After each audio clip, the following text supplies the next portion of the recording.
तद अपो असृजत, तेज से फिर जल की उत्पत्ति हुई। तस्माद यत्र क्वच शोचति श्वेदते वा पुरुषः तेजस एव तद अध्यापो जायन्ते।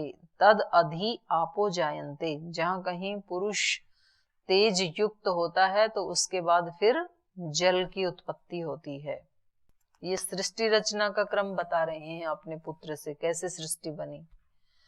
ता आप ऐक्षंत, उन जलों ने सोचा। जल हमेशा ना बहुवचनांत आता है, क्योंकि जल जो है वो बहुत सारे जल के परमाणुओं से मिलके बना है ना। चाहे एक घूंट भी जल है, जो आपको जल दिखाई देगा उसमें कई सारे परमाणु है ना। तो ये नियम है कि जल शब्द, आप है शब्द जहां भी आएगा संस्कृत में, वो नित्य बहुवचनांत ही होता है, कभी एक वचन नहीं होता। इसलिए कहा ता आप ऐक्षंत, उन जलों ने ईक्षण किया, उन्होंने चाहा।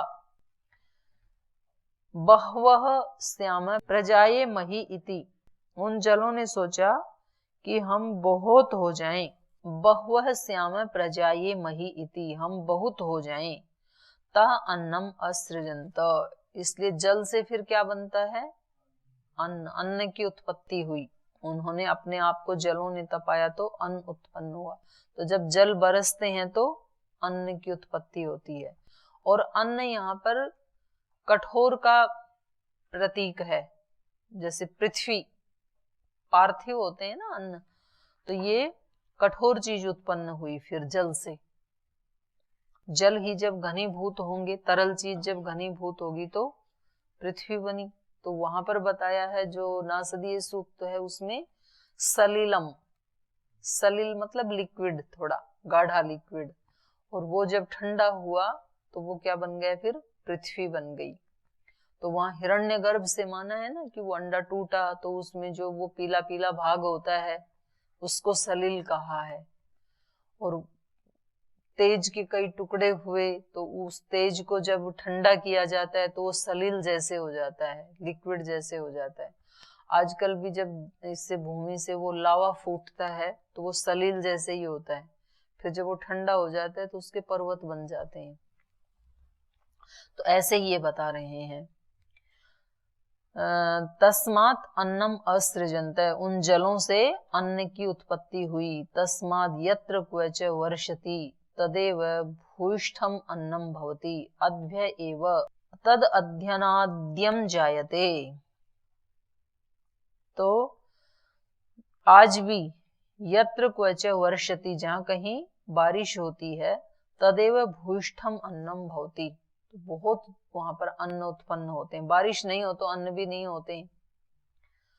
अन्नम भवति अद्भ्य एव, और उन जलों से ही तत् अन्नाद्यम अधिजायते, उन अन्न से ही क्या हो गए? अन्नाद्य, खाद्य पदार्थ, सब खाद्य पदार्थ बन गए। तो ये खाद्य पदार्थ सब जो है ना, ये सब भूमि के वो हैं प्रतिनिधि। तो इन्होंने तीन चीज से सृष्टि मानी इस ऋषि ने, अरुणे ऋषि ने, तेज, जल, अन्न। तो जो साइंस भी तो तीन, हम जो ये इसमें पढ़ते हैं दर्शन में, तो वहां भी तो तीन तत्व है ना, सत्व रज तम।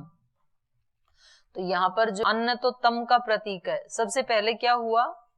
तेज, तेज जो है वो उसका है रजोगुण। तेज अग्नि आदि में दिखता है ना, सूर्य आदि में दिखता है, तो ये उसका लाल रंग होता है ना थोड़ा थोड़ा, तो जो रक्तता है वो रजोगुण का प्रतीक है। और जल कैसे होते हैं? श्वेत, सफेद, वो सत्व के प्रतीक हैं। सात्विकता के प्रतीक जल हैं। अग्नि में जो एक रक्तता दिखाई देती है, अग्नि में, सूर्य में, चंद्र में, बिजली में, वो रजोगुण का प्रतीक है। और अन्न है वो प्रकाश से रहित होते हैं, तो वो तमोगुण। तो ये सत्वरज तम से ही सृष्टि बनी। इन्होंने उसको तीन शब्द अलग कह दिए, जल, तेज, जल, अन्न। तेषाम खलु एषाम भूतानाम त्रीणि बीजानि, तो उसी को दूसरे रूप में कह रहे हैं ना कि ये जितने भी प्राणी हैं, तेषाम खलु एषाम भूतानाम, इन भूतों के, ये जितने भी प्राणी जगत हैं, इन सब के त्रीणी एवं बीजानी, ये 3 ही बीज हैं। वहां भी 3 ही बीज माना, सत्व रज तम से ही ये सारी सृष्टि बनी, ये सब प्राणी जगत बना। प्राणी जगत माने शरीर हमारे, तो ये जड़ और चेतन, चेतन शरीर माने चेतन के साथ युक्त जो शरीर है वो चेतन हो गई, और जड़ माने नदियां पृथ्वी आदि जो। तो इन सब के बीज क्या हैं? 3 ही हैं। यहाँ भी ऋषि ने वही उसी सत्य को अभिव्यक्त किया है। तेषाम खलु एषाम भूतानाम त्रीणी एव बीजानि, और उन 3 बीजों से फिर 3 प्रकार की सृष्टि की उत्पत्ति हुई। भवंती अंडजम जीवजम उद्भिजम इति। एक श्वेदस भी होते हैं ना, उसकी चर्चा इस ऋषि ने नहीं की, इन्होंने 3 प्रकार की सृष्टि की ही चर्चा की है। तो कह रहे हैं इन 3 बीजों से 3 प्रकार की सृष्टि की उत्पत्ति हुई, अंडज, जीवज और उद्भिज। अंडे से पैदा होने वाले अंडज, और जेर से, झिल्ली से पैदा होने वाले जरायुज, और भेद करके पृथ्वी आदि को उत्पन्न होने वाले उद्भिज, वृक्ष आदि। सा इयं देवता ऐक्षत हंत अहम इमाः तिस्रो देवता अनेन जीवेन आत्मना अनुप्रविश्य नाम रूपे व्याकरवाणी इति। सा इयं देवता, तो ये जो 3 देवता हो गई, 3 देवता कौन कौन से हो गए? तेज, जल, अन्न, ये 3 देवता। सा इयं देवता ऐक्षत, अब इन 3 देवों ने सोचा, हंत अहम इमा तिस्रो देवता अनेन जीवेन आत्मना अनुप्रविश्य। यहाँ पर एक है सा इयम देवता, इस देवता ने, किस देवता ने? जिस सत से इन 3 की उत्पत्ति हुई थी, उस देवता ने, सत ने मतलब एक चेतन ने। शुरू में एक चेतन ही था, या एक ब्रह्म ही था, उसको ब्रह्म कह सकते हैं, चेतन कह सकते हैं, सत कह सकते हैं। सा इयम देवता ऐक्षत, अब इस देवता ने सोचा, इस चेतन देवता ने, हंत अहम इमा तिस्रो देवता, अरे ये तो 3 देव उत्पन्न हो गए मेरे से। तो ये 3 जो देवता हैं, अनेन, इनके माध्यम से, अनेन जीवेन आत्मना अनुप्रविश्य, तो इनके माध्यम से मैं आत्मा के रूप में इनमें प्रवेश कर जाऊं। ये जो उत्पन्न हुए ये तो 3 तत्व हैं, सत्वरज तम, और इनमें चेतन प्रवेश कर जाएगा तो फिर ये सारा प्राणी जगत बन जाएगा। अकेले 3 से तो नहीं बनेगा, अगर चेतन को उसमें से हटा दें तो, और अकेले चेतन से भी नहीं बनेगा। तो इसने कहा, अहम इमा तिस्रो देवता अनेन जीवेन आत्मना अनुप्रविश्य, मैं इन 3 देवों को, अनेन जीवेन आत्मना, इस जीवात्मा के द्वारा, अनुप्रविश्य, इस आत्मा में विद्यमान होने से, इसमें अनुप्रवेश करने से, नाम रूपे व्याकरवाणी इति, फिर जो भी पदार्थ बनेंगे वो सब कैसे हो जाएंगे? नाम और रूप वाले, माने उनकी संज्ञाएं अलग अलग हो जाएंगी, लेकिन उनके पीछे ये 3 तत्व ही रहेंगे। तासाम त्रिवृत्तम एकैकाम करवाणी इति सा इयं देवते इमा तिस्रो देवता अनेन एव जीवेन आत्मना अनुप्रविश्य नाम रूपे व्याकरोत। तो फिर क्या किया?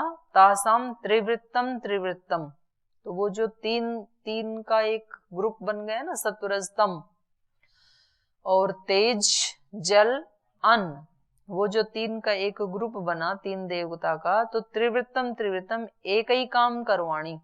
तो अब इन 3 से मैं जो कुछ भी बनाऊंगा वो सब कैसे होंगे? त्रिगुणात्मक।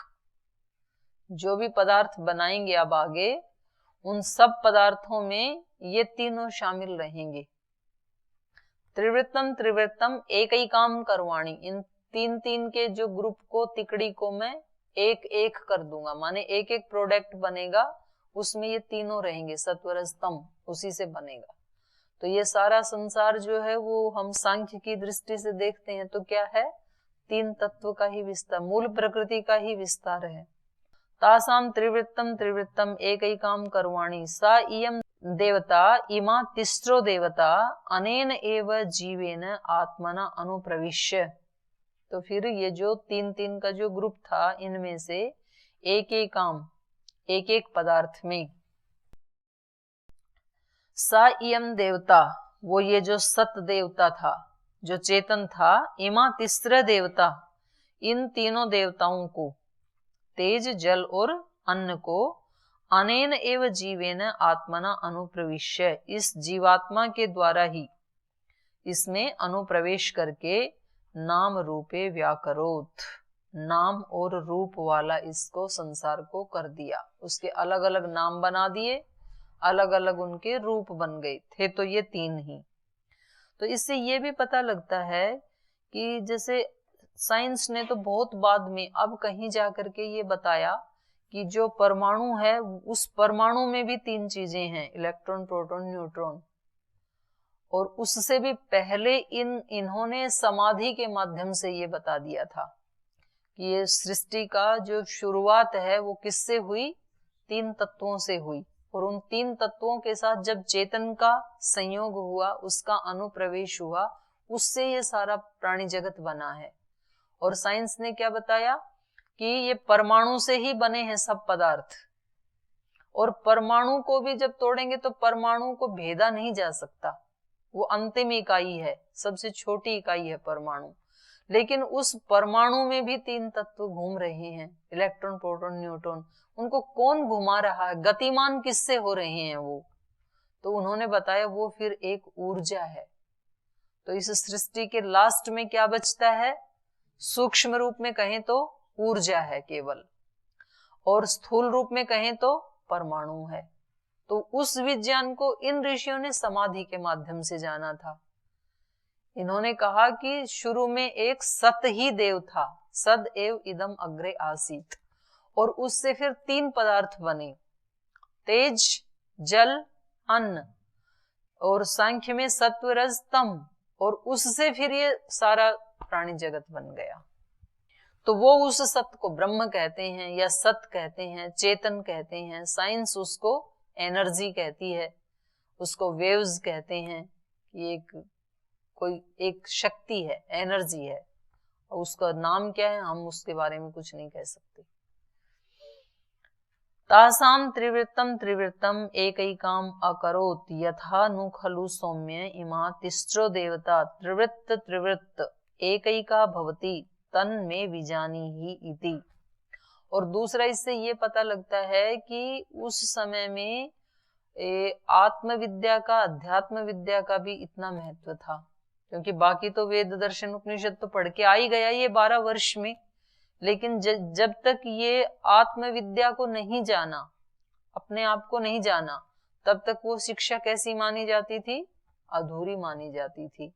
तो आत्मवेत्ता होना ये शिक्षा की पूर्णता मानी जाती थी। तो कितनी बड़ी बात है, कितनी अच्छी शिक्षा व्यवस्था है। क्योंकि जो व्यक्ति आत्मवेत्ता होगा तो वो कोई अपराध तो नहीं करेगा, और वो सृष्टि की कोई हानि तो नहीं करेगा। तो सबका जीवन कैसा होगा? आनंद से परिपूर्ण होगा। तो ये भी हमें उपनिषदों में देखने को मिलता है। अगर किसी को प्राचीन शिक्षा व्यवस्था के ऊपर कोई सर्च करनी हो तो उसके लिए ये प्रमाण, बहुत पीछे भी जो पढ़े हैं, ये काफी पर्याप्त प्रमाण है कि उस समय की शिक्षा व्यवस्था कैसी होती थी। अभी तो केवल डिग्री ले आओ, बाकी उसको कुछ आए या ना आए तो सब वो उनके घर वाले कहते रहेंगे कि हमारा बच्चा तो गोल्ड मेडल लेके आया है, उस यूनिवर्सिटी में पढ़ के आया है। बच्चा भी अकड़ में और बच्चे के माता पिता भी अकड़ में, घर वाले भी अकड़ में। उस समय ऐसे नहीं था। उन्होंने कहा भाई अभी तो आधी है आपकी शिक्षा, जब तक आप आत्मवित्त नहीं बनेंगे तब तक जीवन का कल्याण नहीं होगा।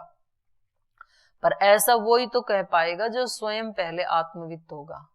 तो इनके पिता जो हैं ये आत्मवेत्ता हैं स्वयं, इसलिए अब अध्यात्म विद्या स्वयं अपने पुत्र को दे रहे हैं। तो कहा तासाम त्रिवृत्तम त्रिवृत्तम एकैकाम अकरोत। तो इस प्रकार से ये जो तीन का ग्रुप था, सत्वरजतम का या तेज, जल और अन्न का, इस ग्रुप से एकैकाम अकरोत, एक एक पदार्थ को बनाया। त्रिगुणात्मक हैं सारे पदार्थ, इस सारी सृष्टि को रचा इन त्रिगुण से।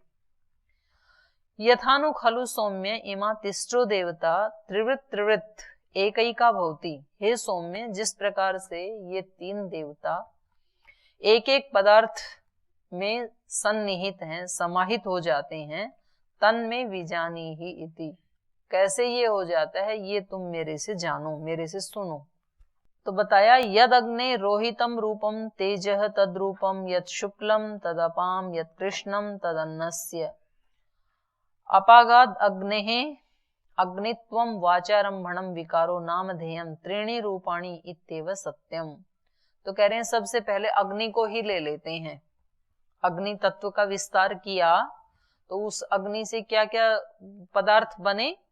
अग्नि से अग्नि, स्थूल जो पृथ्वी पे हमें अग्नि दिखाई देती है वो भी अग्नि का रूप है, सूर्य भी अग्नि का रूप है, और अंतरिक्ष में रहने वाली बिजली भी अग्नि का रूप है, विद्युत भी अग्नि का रूप है, और चंद्रमा भी अग्नि का रूप है। ये सारे अग्नि के ही विकार है ना, आग्नेय शरीर है ना ये सारे। तो अब कह रहे हैं यद अग्ने, तो कह रहे हैं इस अग्नि में यद अग्ने रोहितम रूपम, जो इसका एक लाल लाल रूप है अग्नि में। अग्नि तो एक पदार्थ बन गया, और ये अग्नि एक पदार्थ किससे बना? तीन से, तेज, जल, अन्न, और उसकी भाषा में कहें तो सत्वरज तम, इनसे बना अग्नि। तो कह रहे हैं अग्नि यद रोहितम रूपम, अग्नि में जो एक लाल लाल दिखने वाला जो रूप है, तेजस तद्रूपम, यद अग्नि रोहितम रूपम तेजसस तद्रूपम, वो तो तेज का रूप है। यद शुक्लम, और जो सफेद रूप है शुक्ल है, तद अपाम, वो जल का है। और यद कृष्णम, जो कृष्ण दिखाई देता है, तद अन्नस्य, वो अन्न का भाग है।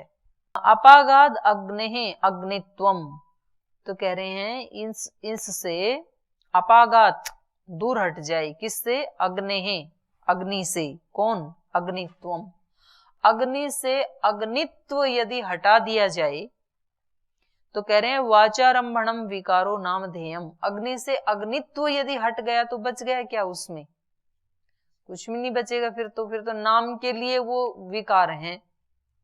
वास्तव में अग्नि में अग्नित्व ही सत्य है, और अग्नि में अग्नित्व क्या है? सत्वरजतम। तो कह रहे हैं अपागात अग्ने अग्नित्वम, अगर इस अग्नि से अग्नित्व को हटा दिया जाए तो वाचारंभणम विकारो नामधेयम, ये जो विकार हैं अलग अलग, ये तो कहने मात्र के लिए हैं, वास्तव में तो त्रीणि रूपाणि इति एव सत्यम, सत्वरजतम ही सत्य हैं। उन तीन पदार्थों से ही अग्नि तत्व बना है, इसलिए वो तीन पदार्थ ही सत्य हैं। बाकी ये जो अलग अलग दिखते हैं ये सत्य नहीं है। अग्नित्व के अतिरिक्त कुछ भी अग्नि नहीं है, अग्नित्व से ही अग्नि है, और अग्नित्व क्या है? तीन गुणों का संयोग। अब इसके एक एक विकार को भी ले रहे हैं। यद आदित्यस्य रोहितम रूपम, क्योंकि अग्नि का ही एक रूप क्या है? आदित्य, वो बड़ा एक अग्नि का रूप है आदित्य। यद आदित्यस्य रोहितम रूपम तेजसस तद्रूपम यद शुक्लम तद अपाम यद कृष्णम तद अन्नस्य। अपागात आदित्यत्वम वाचारंभणम विकारो नामधेयम त्रीणि रूपाणि इति एव सत्यम। आदित्य का जो लाल लाल रंग दिखाई देता है वो तो तेज का रूप है, वो तो तेज का अंश है। तीन चीजों से बने हैं ना, तो तेज भी है, जल भी है, और अन्न भी है। कठोरता, अन्न मतलब पार्थिव, यहाँ पर अन्न का मतलब गेहूं बाजरा ऐसे नहीं लेना, काठिन्य, कठोरता।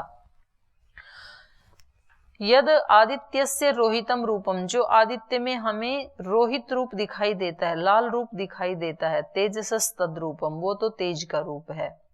यद शुक्लम, और जो श्वेतता दिखाई देती है, तद अपाम, वो जल का अंश है। यद कृष्णम तद अन्नस्य, और जो उसमें बीच में कृष्ण रूप काठिन्य दिखाई देता है, जो कठोरता दिखाई देती है, वो अन्न का अंश है। अपागात आदित्यात आदित्यत्वम, यदि आदित्य से सूर्यत्व को आदित्यत्व को यदि हटा दिया जाए, अपागात हटा दिया जाए, तो वाचारंभणम विकारो नाम ध्येयम, कहने मात्र के लिए ये विकार है फिर तो, क्योंकि त्रीणि रूपाणी इति एव सत्यम, क्योंकि उस आदित्य में भी ये 3 रूप ही सत्य हैं। इन 3 रूपों के अलावा आदित्य कुछ भी नहीं है। आदित्य क्या है? इन तीन रूपों का ही मिश्रण है, सत्वरज तम का ही एक मिश्रण है। तो उसमें अधिकता जिसकी है उसकी फिर प्रधानता हो जाती है। यद चंद्रमसो रोहितम रूपम तेजसस तद रूपम, यद शुक्लम तद अपाम, यद कृष्णम तद अन्नस्य, अपागा चंद्रा चंद्रत्वम वाचारंभणम विकारो नामधेयम त्रीणि रूपाणि इति एव सत्यम। ऐसे ही अग्नि का ही एक रूप है चंद्रमा। तो चंद्रमा में भी जो रोहितम रूपम, जो लाल लाल रंग दिखाई देता है, वो तेज का अंश है, तेजसस तद रूपम। या शुक्लम तद अपाम, जो श्वेतता दिखाई देती है चंद्र में, वो जल का अंश है। यत कृष्णम तद अन्नस्य, और जो कृष्णता, जो काठिन्य दिखाई देता है बीच में, वो अन्न का अंश है। अपागा चंद्रा चंद्रत्वम, चंद्रमा से यदि चंद्रत्व को हटा दिया जाए, माने इन तीनों को यदि हटा दिया जाए, तो वाचारंभणम विकारो नाम ध्येयम, कहने मात्र के लिए ही फिर ये विकार रह जाएगा चंद्र, क्योंकि त्रीणि रूपाणि इति एव सत्यम।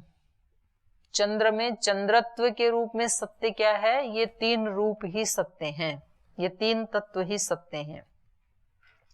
ऐसे ही अग्नि का एक रूप है विद्युत।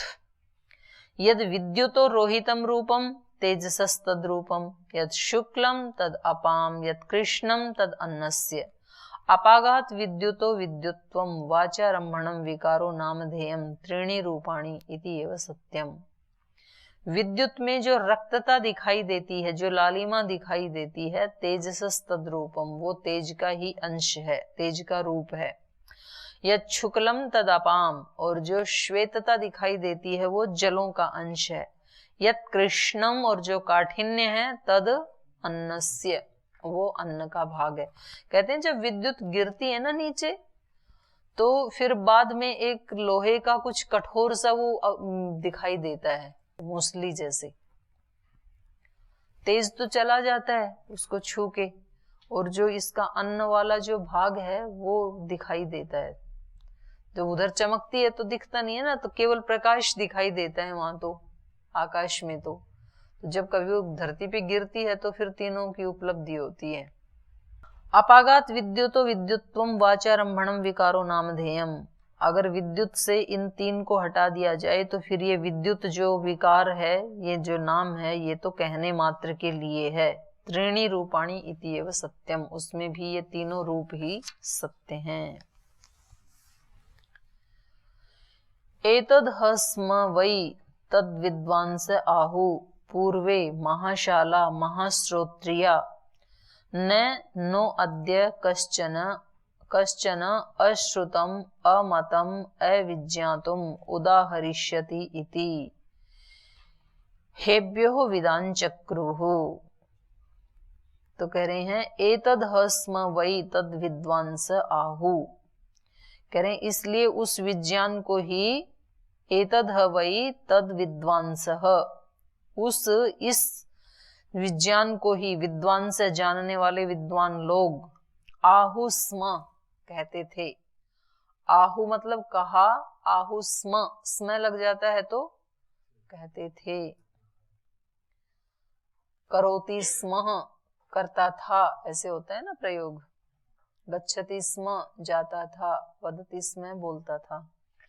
तो इसी सत्य को, इसी विज्ञान को ही विद्वान लोग आहुस्म कहते थे। कब? पूर्वे, प्राचीन काल में। कौन?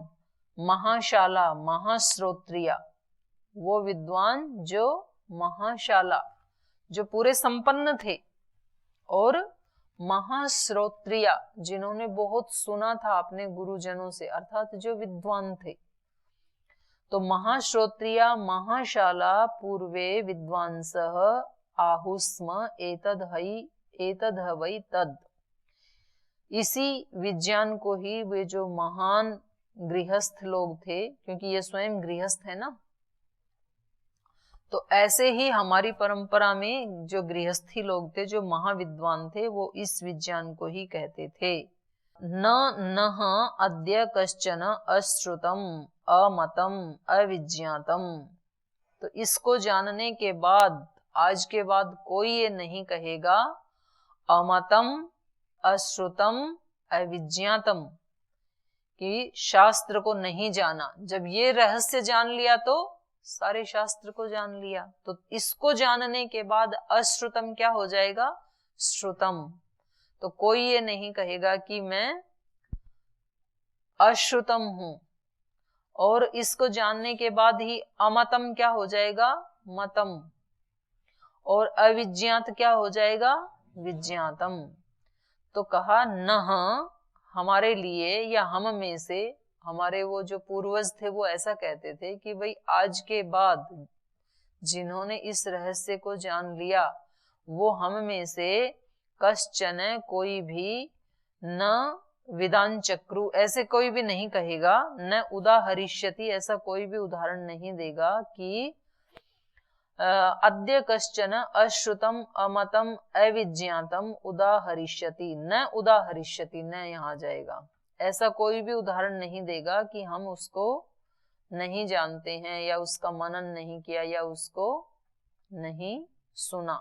ही एभ्यो विदान चक्रु, क्योंकि उन्होंने इस रहस्य को जान लिया था। इन पूर्वजों के द्वारा एभ्यः विदान चक्रु, ये रहस्य जान लिया था।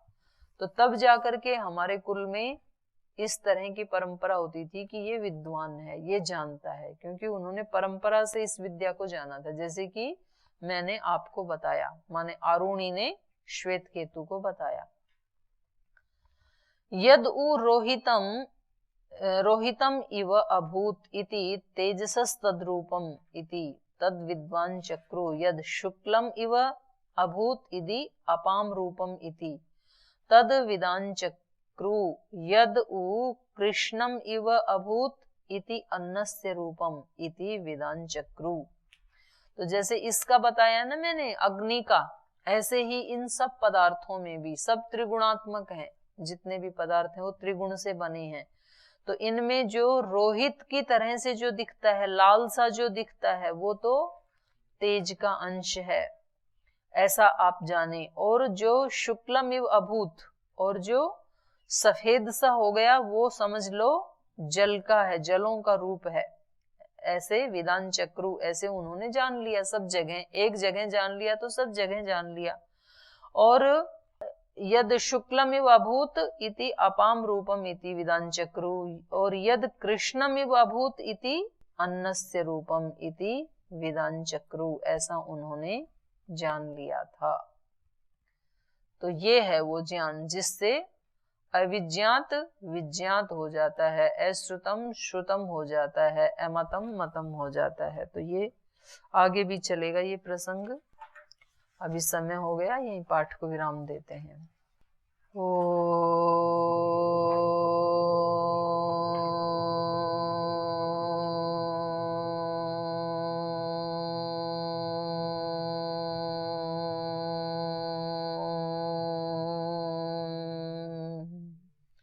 शांति शांति शांति।